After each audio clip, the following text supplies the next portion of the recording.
Good evening, folks, and welcome to another episode of the Third Impact Anime Podcast, where we are all champion motorball players. I am your host, Austin, here, and tonight I am joined by Tori. Hello. And Tobias. It's me. And Bill. I'm just a Bill. And tonight on this episode of the Third Impact Anime Podcast, we are going to be talking about Alita, Battle Angel, the recent movie that was released in theaters about a week ago from the time of this recording, maybe a little bit longer than that. But we're essentially going to break down that film, give you our thoughts about it in a spoiler-free session, and talk about how it compares to the original 90s OVA just a little bit. And then after that, we'll have a short break and go into spoiler territory. So if you haven't seen the film, you'll probably be able to listen to about half of the first half of this episode or so, and then the second half will be for people that have seen the film, because it is still out in theaters by the time of this recording, and it probably will be, because I certainly hope that people are still going to see it, discovering it through word of mouth and whatnot. Tobias, myself, and Bill, you've heard from recently, but Tori hasn't been on in a while, so how's it going, Tori? What's been up with you? It's good, I guess. I've mostly been adulting, going to school, working 2 jobs, and just hanging out and trying to sneak time in between everything for shows and games, and it's sort of working. You've been watching anything cool from this winter season? Mob, Season 2, which please, everybody go watch Mob, because it's so good, and that's my little son. Promised Neverland, which that's a trip, and I think it's My Roommate is a Cat, and it's a very wholesome show, and I think that's all I'm watching this season. Yeah, that's not bad. That's honestly more than I'm watching right now, because I'm watching Mob as well. We're watching Mob together, and I can totally vouch for it being quite excellent. All right, Bill and Tobias, you guys still doing good from last time we heard from you? I am doing quite well. Been trying to keep up with little things during the season. The only thing I've been watching is I'm probably going to say the name wrong. Dororo. Dororo, which is a really good. I've been really enjoying that on Amazon Prime. It comes up. It's like on episode 8 or 9 when this ever gets released. So that's mostly what I've been watching, and my plane show, which I talked about last time. So. Sounds pretty plain. Oh. I need a bigger laugh than that. Come on, guys. Please clap. Please clap. Thank you. All right, Jeff. How's it going, Tobias? I'm doing pretty great. I have been busy making a list of all the shows that I should be watching this winter, but I have yet to watch more than a single episode of Promised Neverland. So I'm a terrible person. But I'm quite aware there's a bunch of good stuff, and I'm really excited to finally get around to it sometime probably in 3 months. That's a mood. I hear ya. Understandable. Other than that, I'm still riding high off the Pokemon Direct that we just got yesterday, and oh man, it's Pokemon time again. This is like generalized heresy in the nerd community, especially in like the anime video game community, but like, I don't know. I never really got super into Pokemon, and I kind of wish that I had. Guess what? You're fine. Me neither. You're safe. I know, but like I feel like I'm missing out, even though like it's not that I haven't played Pokemon, it's just that I don't really get excited for it. I think you jumped in the RPG scene a little later, like PS1, PS2 era. I definitely did. If I understand you, and yeah, it's more of an older style RPG game, and I just think like Pokemon to me is like your Disney. Like it's something that I appreciate that you enjoy. I just am not going to get it myself. That's true, but I think we can both agree that Ratatouille is a flawless film. Absolutely. I've never seen it. Oh, we gotta change that. Next episode, Ratatouille. All right, tell you what, Same. I'll watch Ratatouille if you play a Pokemon game. I mean, like I said, it's not that I haven't played Pokemon, it's just I don't really get hyped for it. Well, but you gotta play the game, and I'll watch Ratatouille. Fair enough. That's a good deal. All right, so you, however many hours I put into Pokemon, you have to like then divide and figure out how many times you have to watch Ratatouille. That's Tobias, I'll join you on the Ratatouille watch because I have also not watched it. I'll just I'll just be strapped to the chair like Clockwork Orange style, my eyelids held open. That's the only way to watch it. Absolutely. We'll even put a hyper realistic rat on top of your head. Oh no. Oh no. Little chef. Why can't it be real? Actually, It's so real that it's real. I'll hang out with a Yes. rat. I will cook with a rat. Heck yeah. All right, so in terms of me, I'm not going to talk about myself this time. You guys can hear about me next time, but I did want to talk about some generalized Third Impact anime related stuff that's coming up pretty soon. So as of this recording, it is the end of February, and towards the middle of March, which is only a few weeks away from now, we will be guests at the Triad Anime Convention in Winston-Salem, North Carolina at the Benton Convention Center, which is the first year that Triad Con will be back in Winston-Salem in 2 years, I want to say. Brand new renovated convention center, so I'm really excited to check it out. But we are official guests for that convention. We've got a whole bunch of panels that we're going to be doing, including some ones that I'm really excited for. Like, we're going to be doing one that we've done before, but we've only done it once, and it went over pretty well, I think, and I hope that it will go over well this time, too. We're doing a panel on how to make the anime community a better place, which I think is always a conversation that needs to be had. I'm doing a couple of, I think, at least 1 or 2 panels with you, Tobias. We're doing the Miyazaki and the old anime panel. Do you want to talk about those for a sec? Yeah, so Beyond Miyazaki, Anime Creators You Should Know, is just a panel where we list about 10, 15 individual directors or various creators working in the anime space and studios that are, I would say just as important to the anime canon as Studio Ghibli and Miyazaki. But, we don't really talk about so much unless you're like in the, in the actual anime scholar community. Like, everyone knows who Miyazaki is, but not everyone knows, like Studio Mappa, for instance, or even Makoto Shinkai. Like, sure, they are names in like the anime nerd community, the people listening to this podcast probably, but not to like the the general anime populace. So we're just going to kind of do a general 101 on who these people are, why you should know who they are in 2019. And Older Anime for New Fans is just a clip show style panel where I show a bunch of like older stuff, anywhere from the 90s, 80s, or even further back, and I kind of relate them back to modern sensibilities, things that people jumping into anime fandom now, maybe watching other stuff, in 2019 could relate to. You get that general sentiment from a lot of newer fans that are like, they see even like Cowboy Bebop, like that just looks ugly. And that's wrong. That's a wrong opinion. I think we can all agree with that. But you still hear that a lot, and it's just a matter of like a generational age gap. So I wanted to not only say, hey, here's some cool older shows, but also here's why you new fans would enjoy it. I share the exact same sentiment. I couldn't have said it better myself.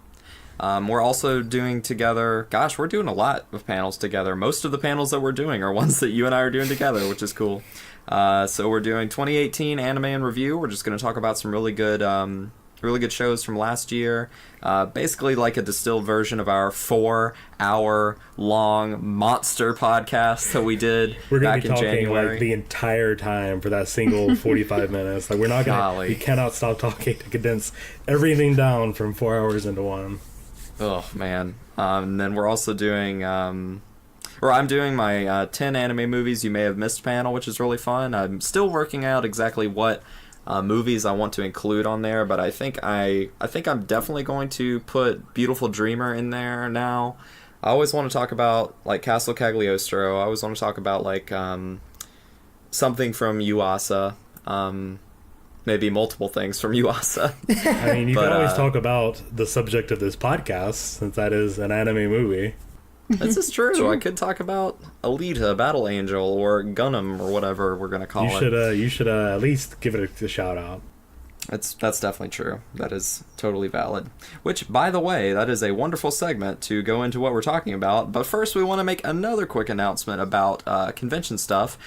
Just a few minutes ago, maybe like an hour or so ago, the official post came out that we are going to be featured panelist guests at Hamacon down in Huntsville, Alabama.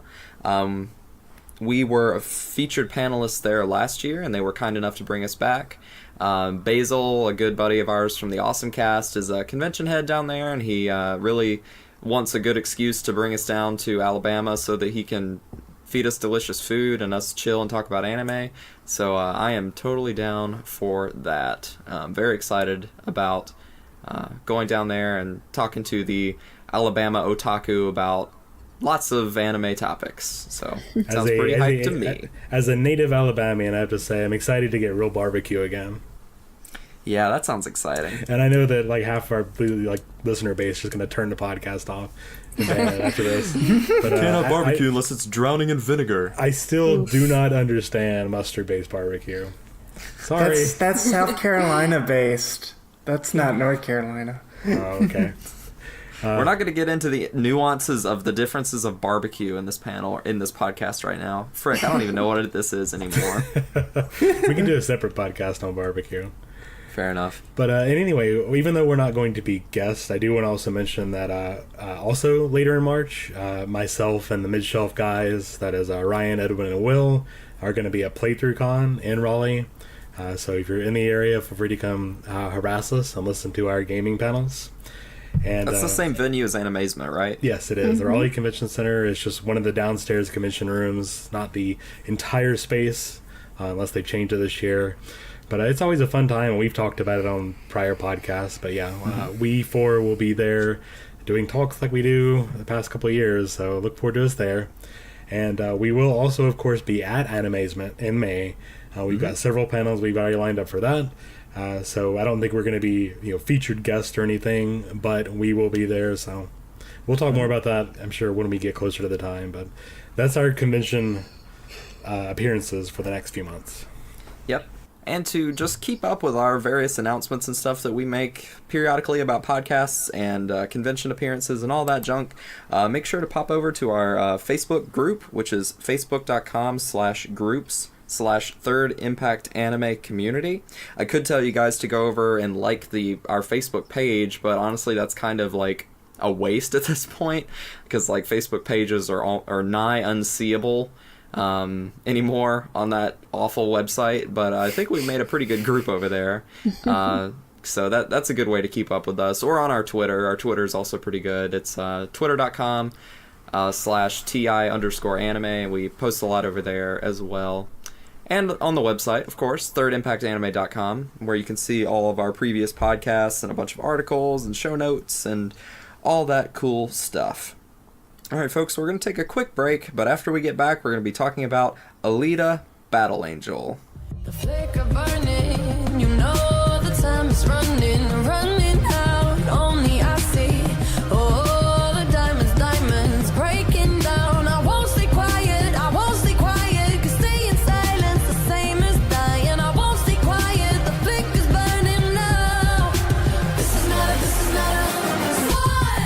swan song. This is not a swan song. We just gotta So, Alita Battle Angel was directed by Robert Rodriguez and written and produced by James Cameron. This film is based on the 1990 manga by Yukito Kishiro called Gunnm, which is spelled Gunnm, pronounced Ganmu. Yeah, so it's a little bit confusing. But it translates to Gun Dream, which I find kind of wild because, like, I don't see how that really connects to anything, but whatever. What do I know? So it was renamed to Battle Angel Alita and originally published by Viz in the United States in the late 90s and the early 2000s. It also had a 2-episode OVA, which was probably more popular at the time, and that was released in Japan in 1993 and in the US in 1999 by ADV Films in conjunction with the release of the Viz manga. It was an anime title that was very popular and very enjoyed in its day, but as the 2000s came and went, it sort of fell into relative obscurity. Really, the only conversations, at least I ever heard about Alita, were kind of in regards to the fact that James Cameron had wanted to make a live-action version of it for so many years. Like, he had been talking about doing that since, like, all the way back in 2000, and as we all know, it's 2019 now, so it really did take him a long time to really get this thing off the ground. It took him, like, a grand total of like 15 years or so, because even this film that just recently came out had been in production for quite a while. So as far as the cast and crew breakdown goes, for the live-action Alita Battle Angel, I know Bill's got some things he wants to talk about that, but I guess generally speaking, a lot of people probably know who James Cameron is. He's a very, very famous American director. You've probably heard of him, even if you're like not a film person. He directed like Titanic and Avatar, Terminator 2, etc. And Robert Rodriguez is also pretty famous in his own right. Directing films like Spy Kids, From Dusk Till Dawn, The Faculty, Sin City, and of course the evergreen, top 100 AFI list film Shark Boy and Lava Girl Yes. from the mid 2000s, which is very anime in its own way. But yeah, this sort of surprising everyone. It seems like this movie has done a lot better than most people expected, especially among anime fans, because I think that generally speaking, and for good reason, anime fans can be very cynical and very just sort of not hopeful at all whenever it comes to Hollywood involvement with anime. I think we've also been burned, like as far as anime movies and video game movies are concerned. Oh, absolutely. There are more stinkers than there are good ones, so I think we all expected. Like, does everyone remember Dragon Ball Evolution and how Of course we do. Akira Toriyama personally disavowed that movie entirely? I mean, it's bad. It's very bad. Yes. Just straight up quite awful.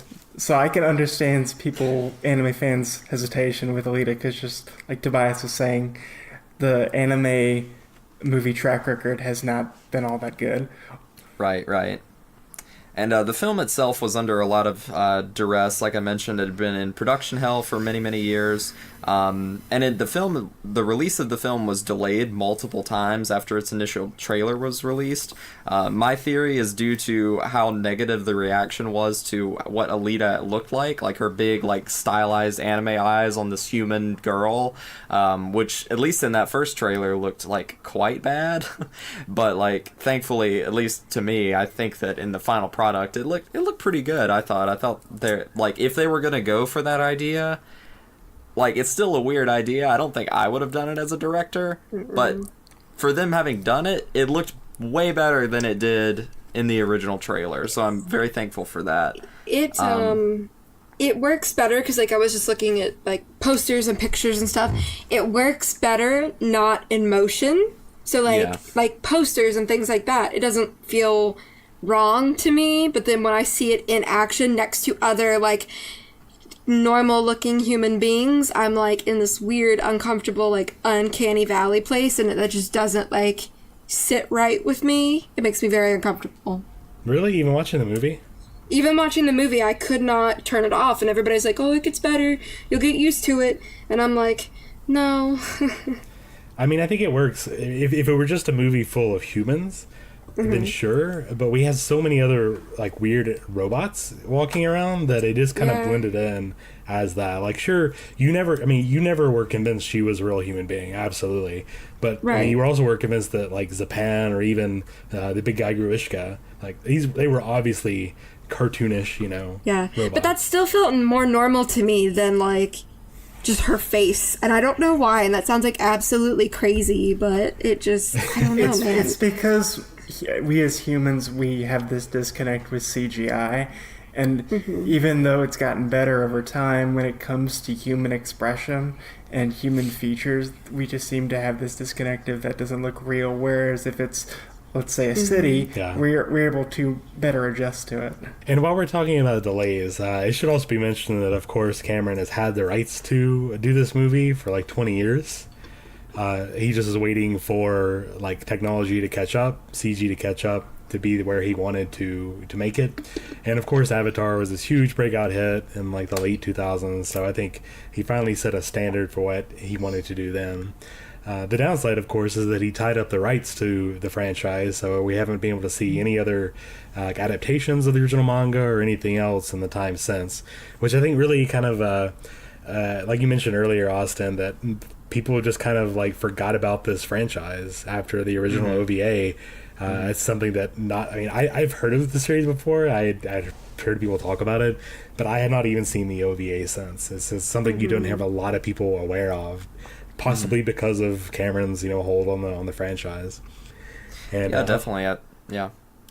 Yeah, I would say, you talk about the delay with the eyes, and that was certainly a factor. But there was also a delay because I think the original release date was against one of the Marvel movies. In December. Or something. Yeah, there was some big movie a few months back. The same movie that killed Mortal Engines, that Peter Jackson movie. So yeah, I'm really glad that they actually did delay it, not only to adjust the eyes, but to really give it a fighting chance in the box office. Yeah, I agree, because it a lot of people say that the movies that come out in January and February are kind of like the doldrum times where the studios just dump stuff that they know is going to fail. But, I mean, I feel like that's probably... I want to say that would be less true in this day and age, because it seems like the things that get people to go to the theater are not things that release at a specific time of year, but things that just get, like, major traction from, like, either some big title, like a Marvel film or whatever, or something that just gets very positive word of mouth. And I think that, even, and Bill will talk about this in a second, but like, even though Battle Angels seems to not have made a huge amount of money, it seems like, every day that goes by, I see somebody on, like, commenting on Twitter or whatever, that they were like, oh, I went to go see Battle Angel, it was really cool, or whatever. And it's just like all of those tweets and Facebook posts and, people telling their friends and then taking their friends to go see it multiple times. It's like, that's gonna add up after a while, and it doesn't matter if it came out in June or January. It's like, I don't know if that really matters anymore. I mean, I think it matters less the time frame against what it came out against, what it competed with. Certainly. Yeah, because certainly. I mean, sure, we have a lot more people going to see the Marvel movies, but movies are still kind of a premium thing for a lot of people. Oh yeah. In the other parts of the country where tickets are even more expensive than they are here in North Carolina, so a lot of people are gonna have to be choosy about what movies they see. So I'm glad that it came out on a weekend where there was really nothing else to compete against. And I think the other thing too is movies have gotten to the point where the release window to streaming or to movies are very short. Like, of the latest Avengers movie that was in the theaters like this past summer is now on Netflix. It feels like that was just in the theaters. So people at this point have so much entertainment that they can do, and they can just wait for it to be on streaming, that people are like, why would I want to pay $15 for a movie ticket when I bet it'll be on Netflix or Hulu in 3 to 6 months? Because I was looking on Amazon earlier today, and they're already taking pre-orders for Into the Spider-Verse, and that comes out in March, so it's like almost there. I mean, that's definitely all true, but I'm not sure, like related to Alita, like, it's not that people are not going to see this movie. Like, they are. I mean, probably way more than would have been expected. Like, had this movie came out and been, like, an absolute, like, dud, no one would have seen it. But it seems like all of us went to see it. All of the Third Impact people, I think most of us at this point have seen it. But if it were trash, nobody would have gone. Mm-hmm. Let's I love this discussion, but this is more like maybe a little bit later for the podcast. Like, we talk more about our feelings. We gotta like, jump the gun those here. eyes, man, those eyes. Yeah, we definitely got ahead of ourselves. So quickly, just let me tell you guys what this movie is generally about. Like we said, we're not going to talk about spoilers quite yet. We'll get into that in a little bit. But here's the generalized plot of Alita Battle Angel. So, in a distant cyberpunk future, a scientist named Dr. Dyson Ito discovers in a junkyard a disembodied cyborg girl with a still-living, fully intact human brain. Ito rebuilds her, but when she comes to, she doesn't have any memories of her past at all. Ito names her Alita after his deceased daughter. Alita meets a boy named Hugo, who's named Yugo in the original OVA in the manga. And he is currently working a bunch of odd jobs to save up enough money to go to Zalem, this very Midgar-esque, mysterious utopia that hovers over their slummy city. So after that, basically the story of the film unfolds, introducing this sport called Motorball that's really popular in the world. Yeah. This like bounty hunter-based justice system where these groups of people called hunter warriors basically like take up bounties and collect money for criminals. And and Alita gets involved in all this stuff going on with Dr. Ito, with Hugo, with this mysterious lady named Chiron, and this like criminal network of spine stealers, and she finds out that she is like a crazy good fighter and very good at motorball. So it's pretty wild, and like that's not even really getting into the majority of the actual narrative of the thing. But it has a lot going on, and I think a lot for the audience to chew on. It's not like they just have this one thing that they're doing and they sort of do that over and over in the course of this film. Like, the world that they've built for this, like, there's plenty for the characters to do in the, 2-hour movie. And it's really more packed out than I expected it to be and doesn't feel rushed. Yeah, for sure. I mean, it does take its time in the stories. It did feel a little episodic because, of course, this is based on a manga series, which is just going to be naturally episodic. But yeah, I didn't really feel like there were, different movies taking place in the tame right. space. Mm-hmm. Like, and even it sort of sets it up for that failure, but I think it does really well. Like, the parts of the manga that it's adapting do not include the motorball sport aspect of it. And they pulled that from a later story and then put it sort of intermittently into the sort of hybrid story for the movie that they were making, and even then it doesn't really feel like disconnected. Like, they made it work pretty well, I thought, at least mostly, I believe. So as far as the cast goes for this film, we've got some very high profile actors in here, and some relative unknowns as well. Our main girl, Alita, is played by Rosa Salazar, who was Lucy in Bird Box and is in many movie adaptations of young adult novels such as Divergent and Maze Runner.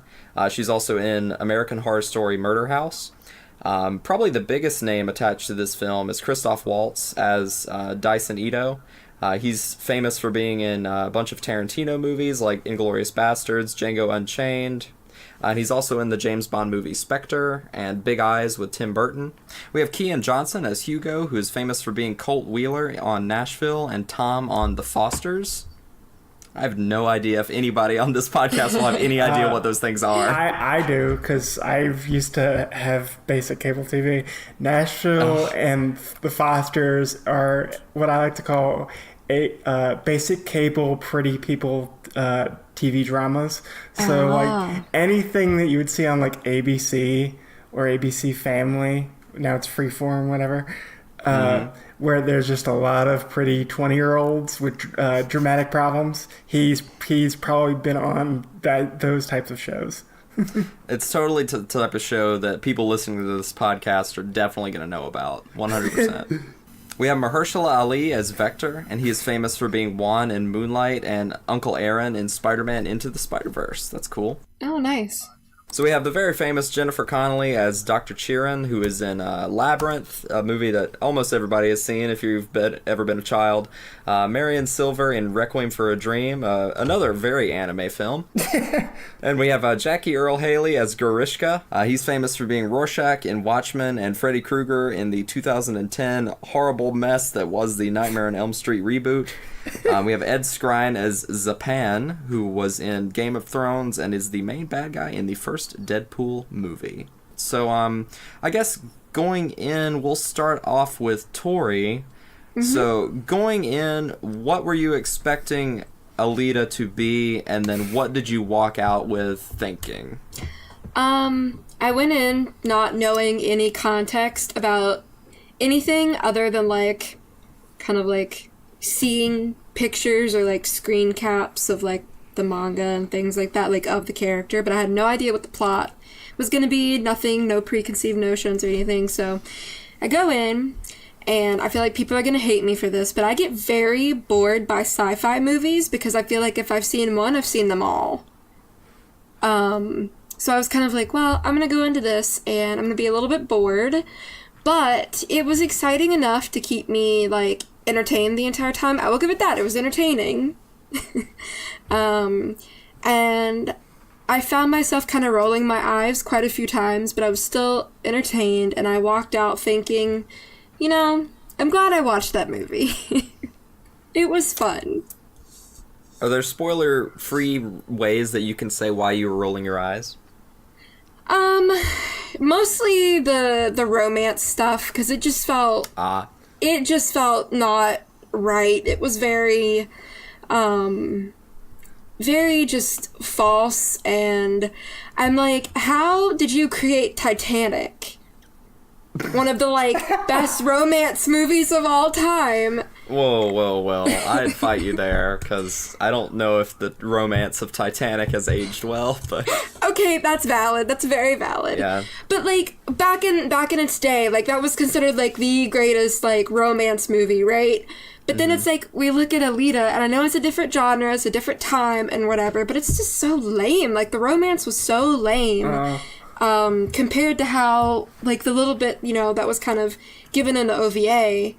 We can get into that later, but it was mostly just the romance. Most of the other stuff, besides for some, like, cheesy dialogue here and there, like, it was mostly just that, and I feel like I go into everything trying to find something to hate about it, but, like, I really just didn't.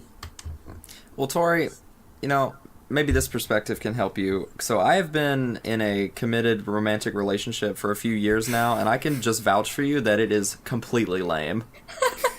Thanks. You're welcome. You mean, Anyway. like, romance in general is just lame? Is that what you're trying to say? Yeah. Absolutely. It's all lame. Yeah, that's how you connect No. with the kids, you know? Make it as lame as possible. No, it's just Detached irony. it's just like, how do I explain it? It's like, when No, it's... no, I completely agree. Like, I agree as well. And also, When it's- I don't think it really needs to be explained too much. Right, But yeah, it's just like when you're watching it as like a third party, like removed from the situation, it's just Yes. like, oof. I think No, both I agree. for good and bad reasons like this movie really felt like a love letter to the whole OVA style of like this anime thing from the, you know, like 80s and 90s, which works in a lot of ways, like the visual aspects and the action scenes. But no, I completely agree. Comparing this to the OVA 2, where it's even more just yeah, it just, I agree. It wasn't a great story, but it's just kind of part of it. Yeah. Yeah, and I don't want to dwell on that too much because it's not a huge part of the film. I just think that the biggest strength of this film is really just in the spectacle. And like I don't know if this is really one of those films that you really come to for the story. Like, and I certainly felt that same way about the original OVA.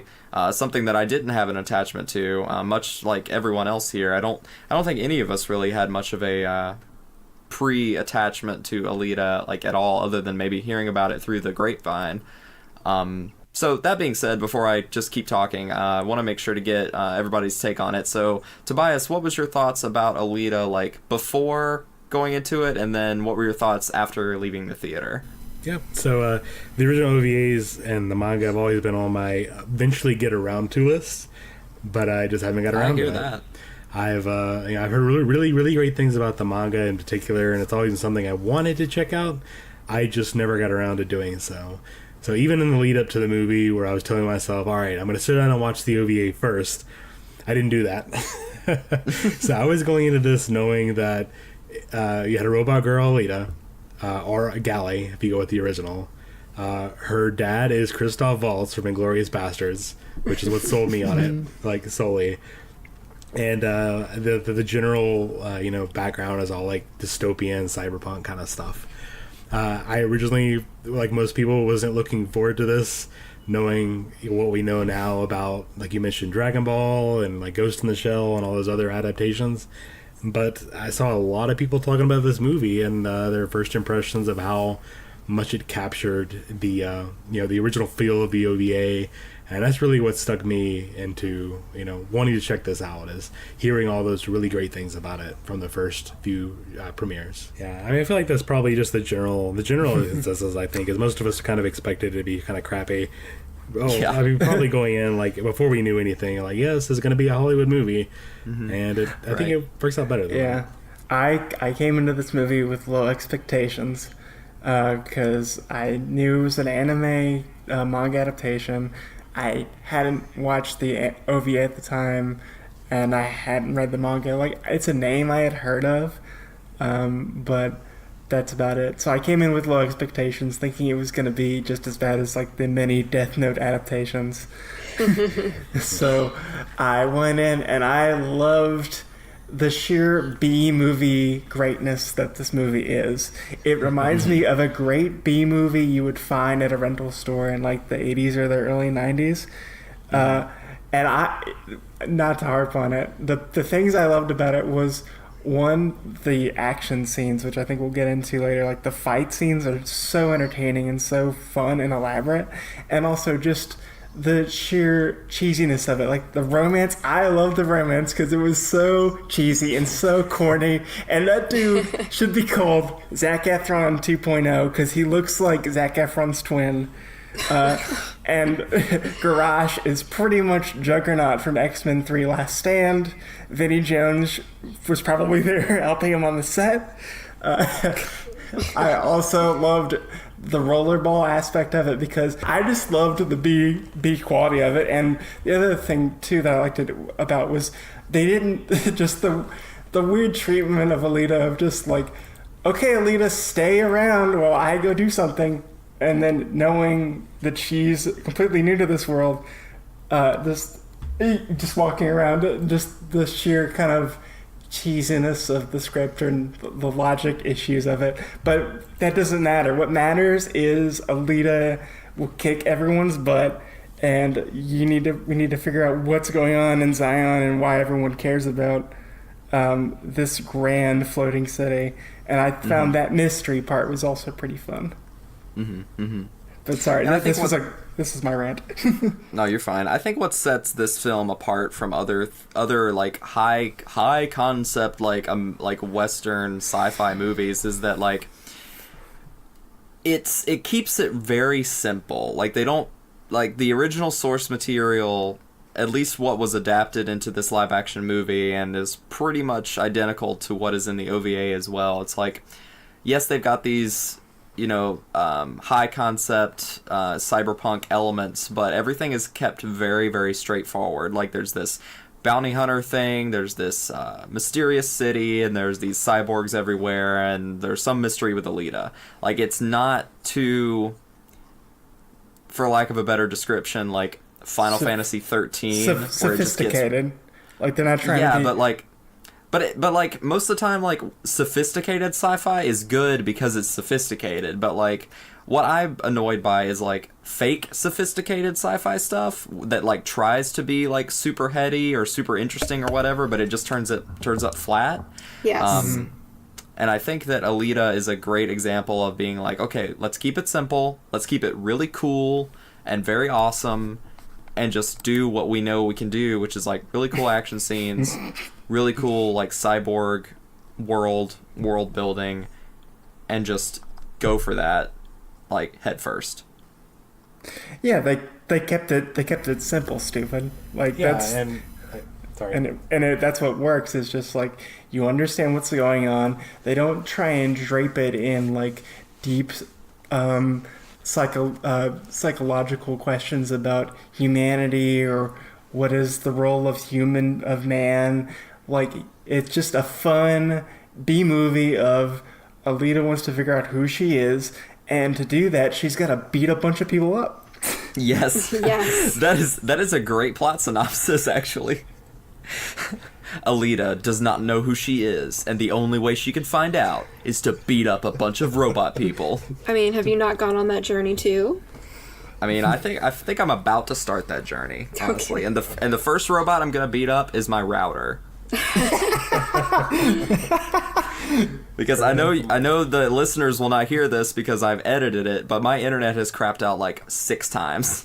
Yeah, no, I would agree completely that it doesn't try to like go over your head and be really philosophical. It's all about that character, and I feel like they really wanted to stick with again. Like, I feel like that's the major theme of Alita and why I love it so much. Is it's not, it's very unapologetically anime as a whole. It has like no qualms with admitting that, hey, this is very weird. This is very, very much a product of its time, and you sense that a lot all throughout the process. Like when you have, Ito's rocket hammer. Yes. Again, not seeing the original, like just seeing the rocket hammer come out, like that's the most anime thing that I cannot believe we got a rocket hammer in a Hollywood film. There are tons of anime that aren't even that anime. Yeah. It had no desire to cover up what it was, and I think that's the thing that shines through to me, is more so than the story, which is just basic, the romance, which is just canned stuff. Although I find it interesting that it's kind of like the opposite of fridging as a whole, as a plot device for Alita, but still it's still kind of the canned product. But other than that, like everything about it, like you mentioned, the aesthetic, the everything was it was such a visual treat. Yep. I think this will probably be a good time to move into spoiler territory, because I think we've pretty much given a decent pitch as to why people should watch it, because it's really fun, it's got a cool aesthetic, and it's just so unapologetically anime. What before we do, or maybe we can kind of make it spoilery, do we want to talk about the original and comparing it to that? I mean, I guess the only thing that I could say is just, like, generally speaking, is that, like, with the exception of the motorball stuff, it is almost exactly the same. Yeah, it's a lot of shot-for-shot, near shot-for-shot remakes. Right. The one thing that I did appreciate, and Tori, we had a conversation about this, was that I appreciate how, like, at least Hugo and Alita were aged up for the film, because I think that they're coded to be more, like, childish in the anime version. Like, they seem way more like kids, and in the film, they sort of age them up to be more like older teenagers. And boy, am I glad that didn't get weird at any point in both versions. I agree completely.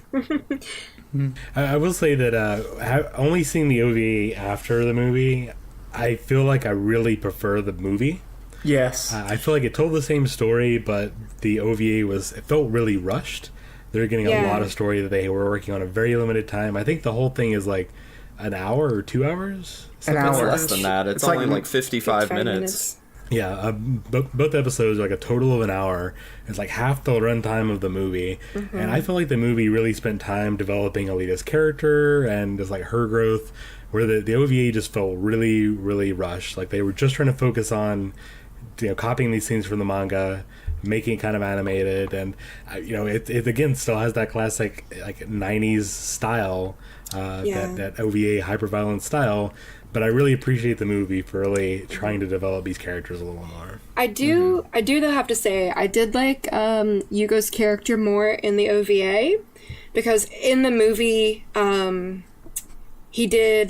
a great video on it, and I'm not gonna like tangent into it right now, but maybe we can link the video somewhere else. But sure. He kind of like ended up being that, wow, you're this naive girl who's lost her memory, let me be the man to show you everything in the world. But like in the OVA, it was kind of like, let's just sit on the rooftop and chill and talk.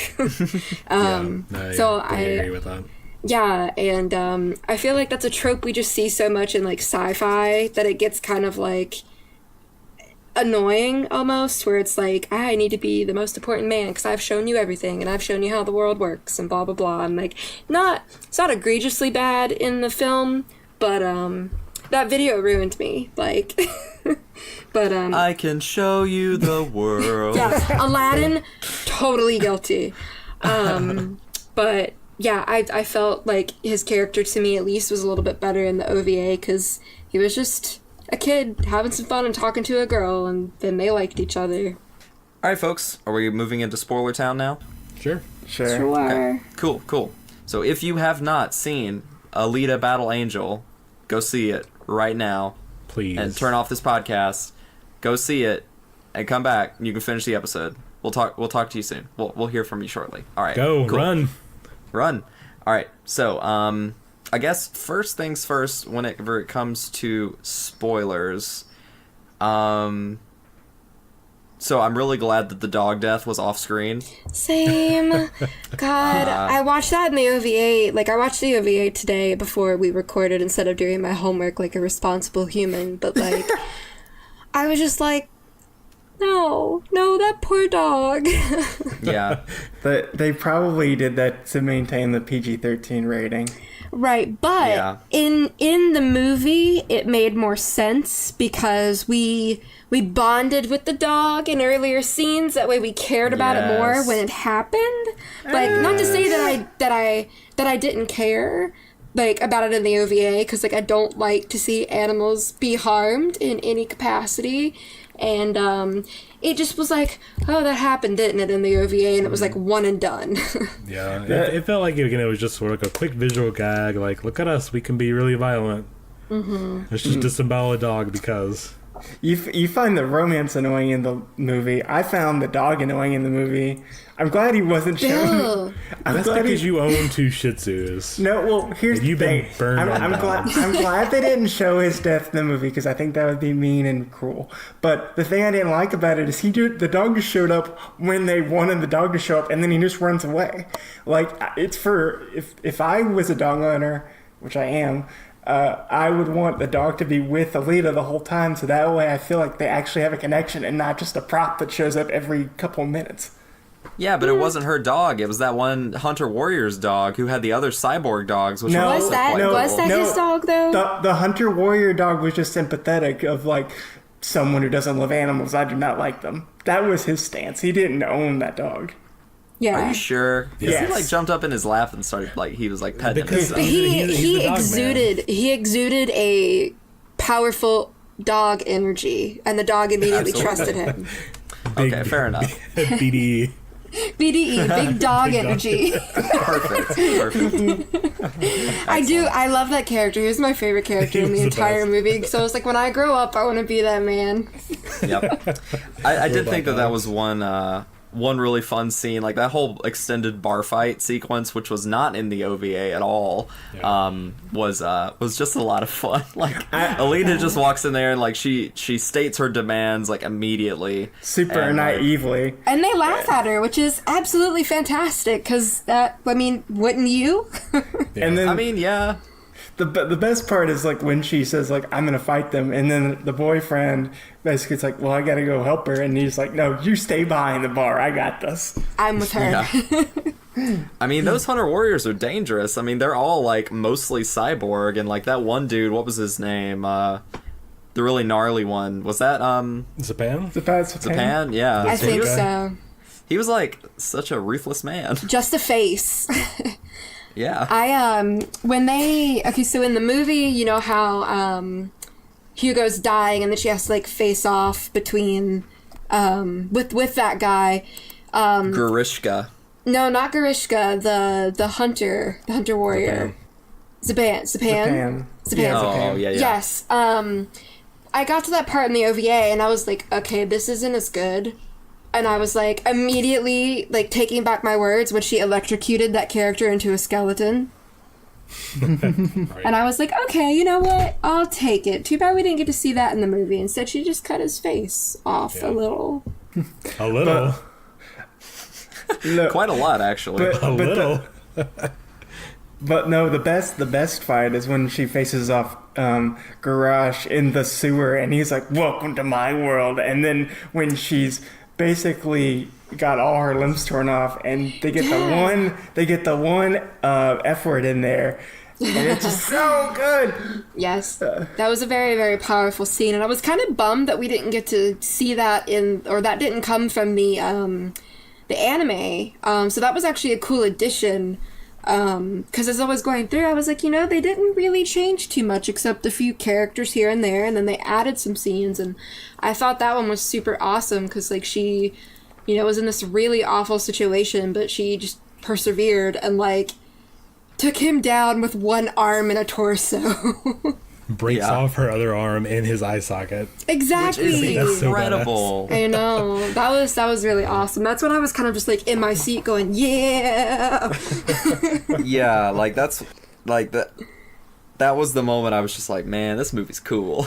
Yeah, exactly. Okay, so one thing about Zapan, I am a little bit disappointed that he was like this pretty boy cyborg and didn't look like that like weird guy hatted with the snake hat. man from the OVA.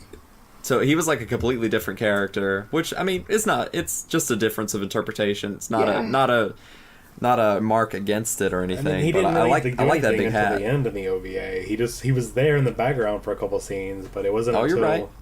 there he just like kind of showed up. So I appreciate. While I agree that like his old design, I think I kind of preferred.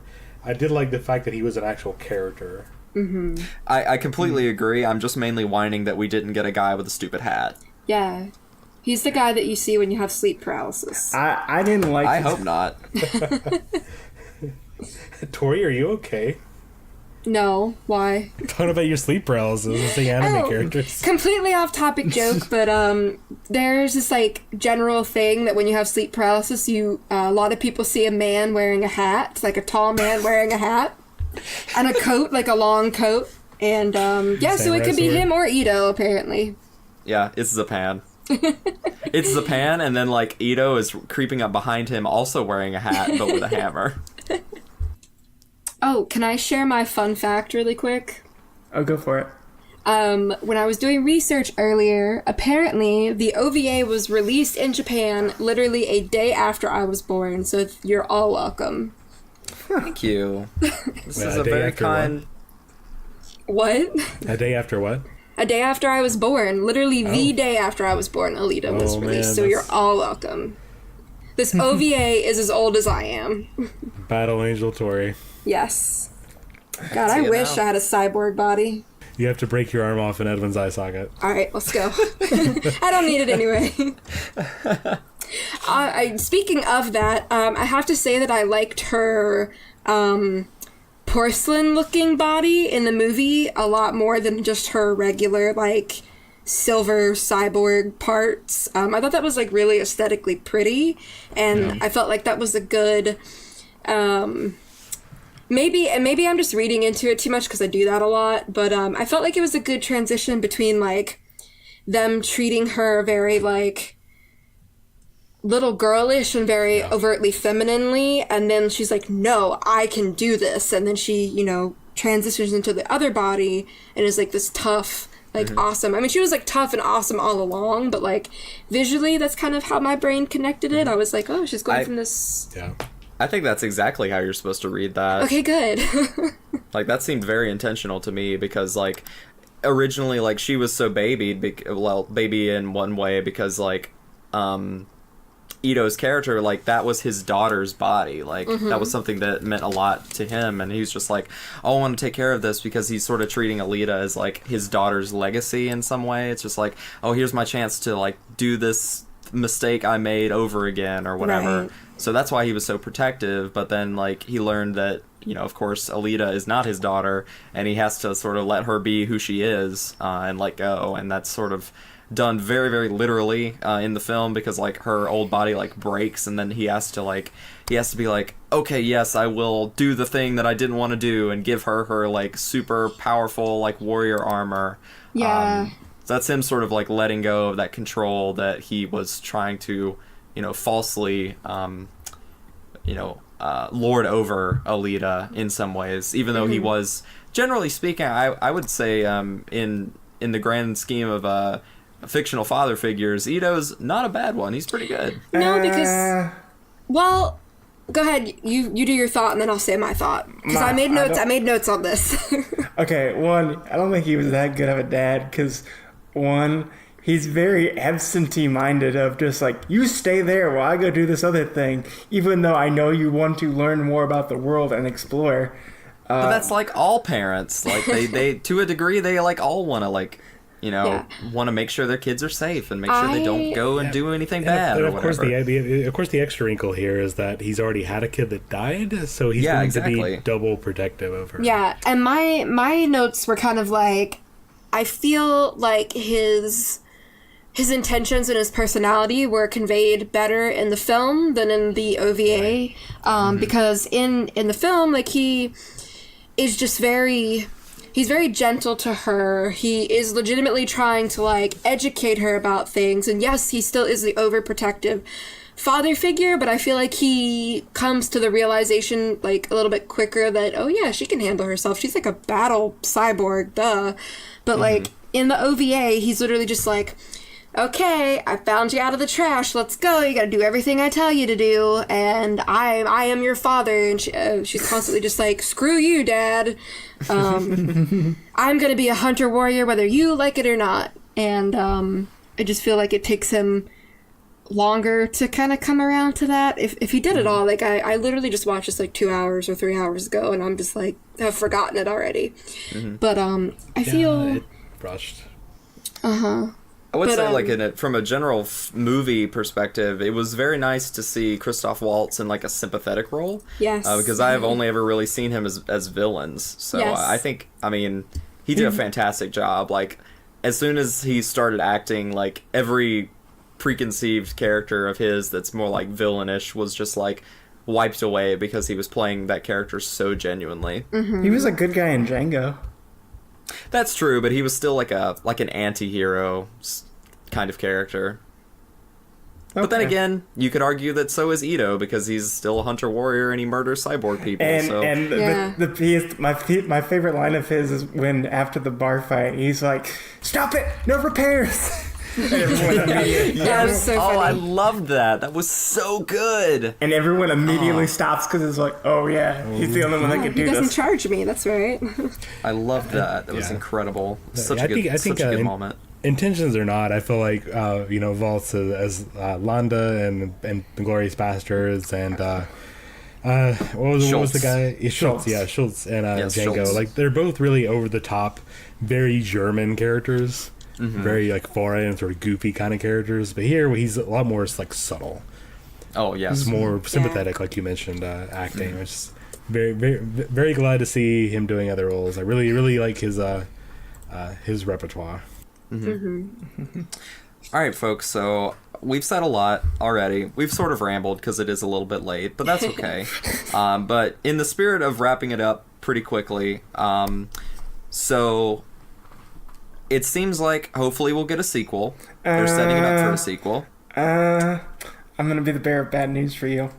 Well, Bill, hold up. What I'm saying is that they are setting it up for a sequel. That is what they have done. It is their intention to make a sequel. Now, whether or not that actually happens is a different question. But I think they're very obviously setting it up. Oh, You know, yeah, whether or not yeah. that happens totally depends on how much money this film makes. So if you want to talk about that, you have the floor, sir.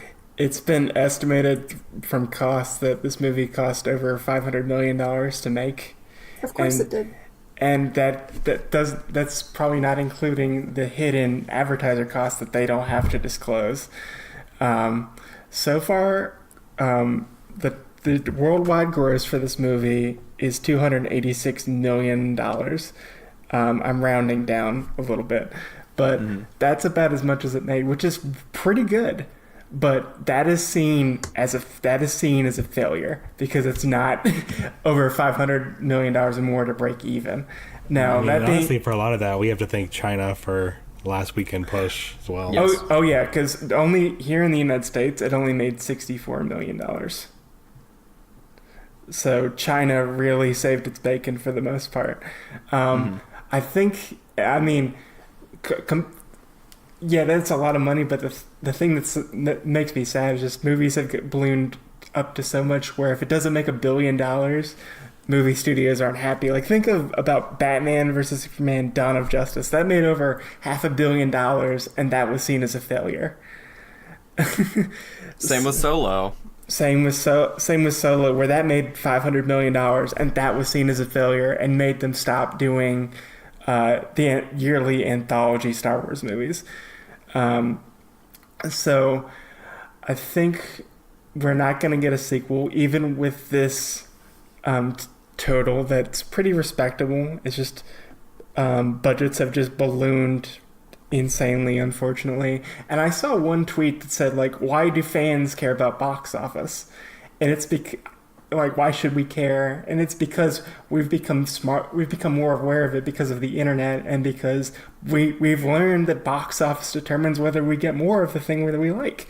And I think, well, it's a shame that we can't just enjoy the movie to some degree. It's just, I would love a sequel, because you're right, they do set up a sequel at the end where after she kills, what's his name? Edward Norton. No. This is spoiler territory. The people have already seen it. Okay. You're right. I was about to When they kill break Vector, my arm off in your eyes. when they kill Vector, who's running the rollerball. Yeah. circuit where she basically goes, "I'm coming after you," the mysterious voice that's from the city on high, basically setting up for a sequel. But unfortunately, unless China keeps going to go see this movie, I don't think it's going to happen. Yeah, I mean, I think that's, again, if you've made it this far in the podcast and you've seen it, go see it again. Yeah. Buy the Blu-ray when it comes out. Like Mike please. Toole, I've been seeing Mike Toole on Twitter saying I've got to go see this movie like 4 or 5 times. Yeah. That's how much he loves this movie and wants this movie to succeed. Yeah. I'm gonna go see it again this weekend. I'm gonna try the 3D version out. I will probably go see it whenever it hits the cheaper theater, because it probably by the time I'll get around to seeing it again, it just physically won't be in the normal theater. Yeah. So I'm gonna try and go see it again, at least at the cheap theater. And I will most certainly be buying a copy of this to own as part of my physical collection. All right, so I guess in wrapping up, because we do have a couple Twitter questions and Facebook questions and whatnot, so to Tobias first, most iconic scene of the film. No, I'm Give going it to last. I've got like 20. All right, pick one. You have to pick one. No, because last time we did it for Beautiful Dreamer, I picked like half of yours. Mine's queued up and ready to go. Is it the dog? It's not the dog. It's the one where Go she saves Tori. the dog. It is the moment in which she shouts, "F your mercy," and shoves her whole fist into Grishka's eye. Yes. That's a good one. Chills. Such a good scene. I think my favorite scene overall is just the whole rollerball sequence of just how it's constantly just at first she doesn't know it's a trap, and then they learn like, oh no, everyone else that's racing or hunter warriors out to go kill her, and she's like, whatever, I can deal with this. And just how she's going at a super fast speed and going through it, and I love the broadcast announcer in the background where he's going like, ooh, that's gonna hurt in the morning, just going on full cheesy broadcaster mode. Yeah. And just he's going, look at Alita go. I was having a ball with that whole sequence, and just the elaborate like gymnastics with her moving her up and down across the rollerball court, and just it reiterated to me the great B quality movie of Alita Battle Angel. Mm-hmm. I think that I would have to go with like pretty much any time that Christoph Waltz uses that rocket hammer. Yeah. Like that just brought me so much joy, because like Tobias talked about earlier, it's just like a rocket hammer is such an anime thing. Like I just loved it, and it like you could tell that like in practicality that thing would never work right, but just because because this is such an anime film, it's like Christoph Waltz wields it like a champ, and he like hits it on the mark pretty much every time, and I love that. All right, so I'm gonna go with a small one first. The part at the beginning where she's getting used to her body, and she smudges her cheeks up. Oh, I love that. It was Yes. so great. I've seen it's used in a couple of memes, but that's just it's fun. It's very human moment to see her that. But I think the real standout scene for me was the one scene that was spoiled for me before, after I'd seen a little bit of the OVA. The very end where they're climbing the sky bridge, the sky rope, and she's begging him to come down, and that I don't know, blade like that. Was it like a wire cleaner? The cleaner? chainsaw blade that was basically just going like straight towards them. Yeah, and they just like cleaned the cords off. Like seeing that and seeing that done in movie form, and seeing how well they emulated that from the OVA was something about that scene I really enjoy. I think that would probably be my one standout scene. All right, so moving on to questions we have. So the first one is from Sarah, another member of the podcast that we haven't seen in a while. We should have Sarah back on. So she says, regardless of whether or not it's a good adaptation, could the average person go into this knowing nothing and still enjoy it? I would say we are all sort of, evident of that, so Yes. absolutely. As long as you go into it with a mindset of like, this is, just a fun B movie that just Exactly. like turn your brain off. Don't think of it like in high concept sci-fi form. Just go in thinking like I'm gonna see some fun. I'm gonna go see some fun fight scenes and Alita go kick some ass. I completely agree. I think Bill answered it for all of us. Yep. My friend Sky commented on our Facebook group post about doing this episode, and he it wasn't in the form of a question, but he said something that I hadn't really thought about in the front of my mind, maybe in the back of my mind. But he said something along the lines of like, because Alita was so good, this is one of the reasons why I'm so worried about the Fox Disney merger. And I'm like, well, from my perspective, and this is a whole conversation for another day, so I won't get too far into it, but I'm worried about the Fox-Disney merger for many reasons. But I don't know, because there's so much about that we don't know yet, so I don't know. Like, let's say they did want to greenlight an Alita sequel. I don't know that Disney would necessarily stand in the way of that, or they would sort of let the Fox people who are still at the company sort of handle that. I really don't know, but it does really put the future of potential Battle Angel Alita properties into like films into the future up for some questions. I know Alita wasn't rated R, but there was a statement issued that like even with that merger that they still would be making like PG-13 plus like R-rated movies. So I don't know maybe if that's exactly it, but I think the greater fear with the Fox Disney merger is Disney as a company is very conservative with what movie it puts out. It knows its audience and it knows what's going to sell for the most part. They're very risk averse for the most part. And Fox is one of the big four, and by buying Fox, they basically control a third or about half of movies that are released in the United States and globally. And I think the other thing too is Disney has had this weird yo-yo of setting up different labels to do more adult, less Disney fare, but then they've always quit it. Like they did that with Miramax, they did that with Touchstone. They've done that a million times and then left that by the wayside. So I think people are afraid of they might come back and do R-rated, more adult-rated movies that aren't the typical Disney fare, but then after maybe like 5 or 10 years, they'll drop it and just say, we're going to go back to what we know. Touchstone Pictures presents Battle Angel Alita 2.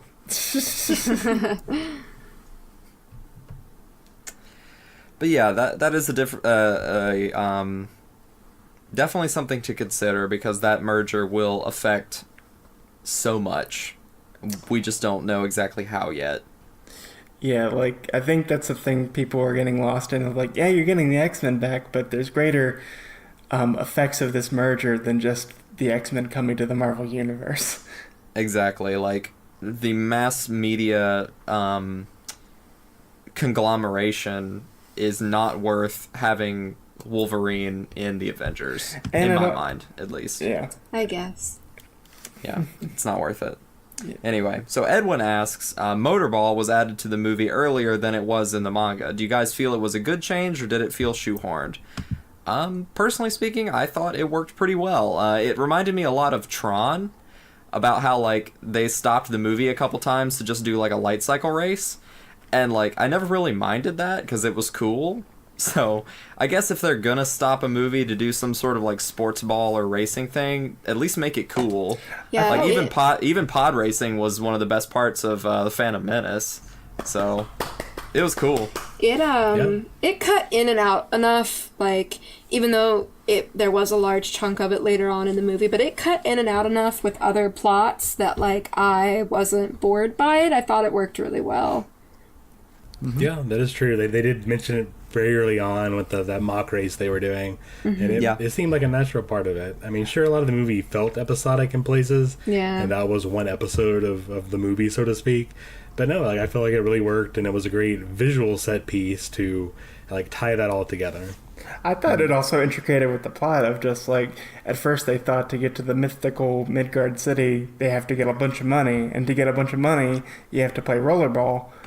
And so it made sense in the plot thread of just they want to get to this she wants to help her love interest get to where he wants to go, and so she knows that she could be really good at the sport, and so that's why she's entering it. So, And it's a meta commentary on how we put so much stock in entertainers and sports professionals.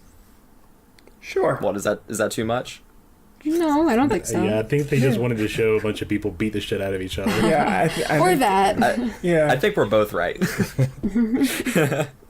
And Edwin's other follow-up question was like, what did we generally think about how the violence was toned down for the movie?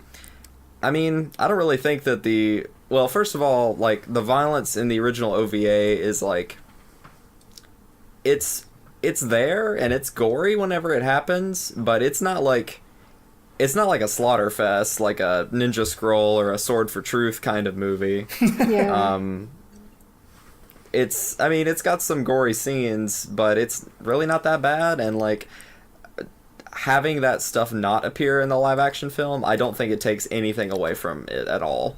Yeah. Right. I mean, it seemed like they were cutting it down, like you said, to get a PG-13 rating Yes. rather than an R. And we still get the same feeling. They get that OVA feeling between, you know, the off-screen dog dismemberment, disembowelment rather, and like the first fight scene against Grishka and the other assassins, where she just like she like kicks his arm off, and it's a bunch of goofy, campy, maybe not gory so much, but just weird hyper-violent stuff all throughout. I don't think this movie could have benefited at all for having more like edgy content or adult content or anything, and I think that only helps it, because then, you know, more people can see it. It's more accessible. And I think just the key thing is, like, it doesn't matter what the rating is, as long as you understand the source material and you're faithful to it, you can succeed. And I think they pulled that off miraculously with the source material and made it a fun movie. And there's some pretty violent parts, like especially with the Grishka fight. Like, I don't think they pulled any punches. Nope. It was a very visceral fight. It really felt real, quite real. Well, it felt very anime, but I mean, Anime is real, okay? she just kicked his arm off. I mean, Yeah, man. he What's is. Tobias, you never been in a fight? One guy used a rocket hammer. She just kicks his arm off. Yeah. Breaks I mean, her, again for like the 5th time in this podcast, breaks her arm off in his eye socket. That And cannot be understood. he is the Go see the juggernaut. movie He just can for that take the scene. pain. All right, guys. Well, I think that pretty much brings us to the end of our episode talking about Alita Battle Angel. It has been a wonderful time. Thank you all for joining me so much.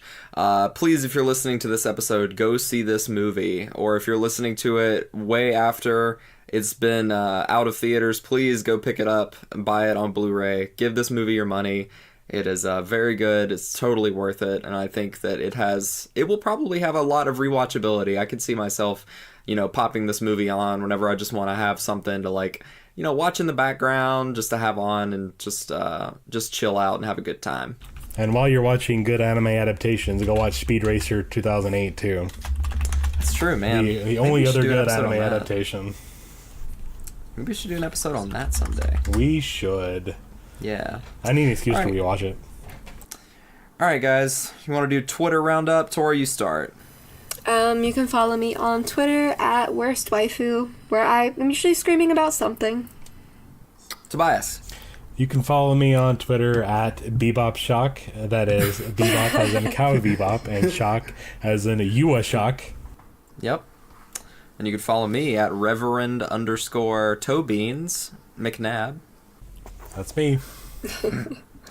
And you can follow me at WB Foreman 999, where I will probably be ranting about the new Hearthstone news that just came out. It's so good! Oh yeah! And with that we are cutting Bill's mic indefinitely. No! Goodbye, Bill. All right, folks. Thank you all for joining us, and we'll see you in the next one. Bye-bye. Bye.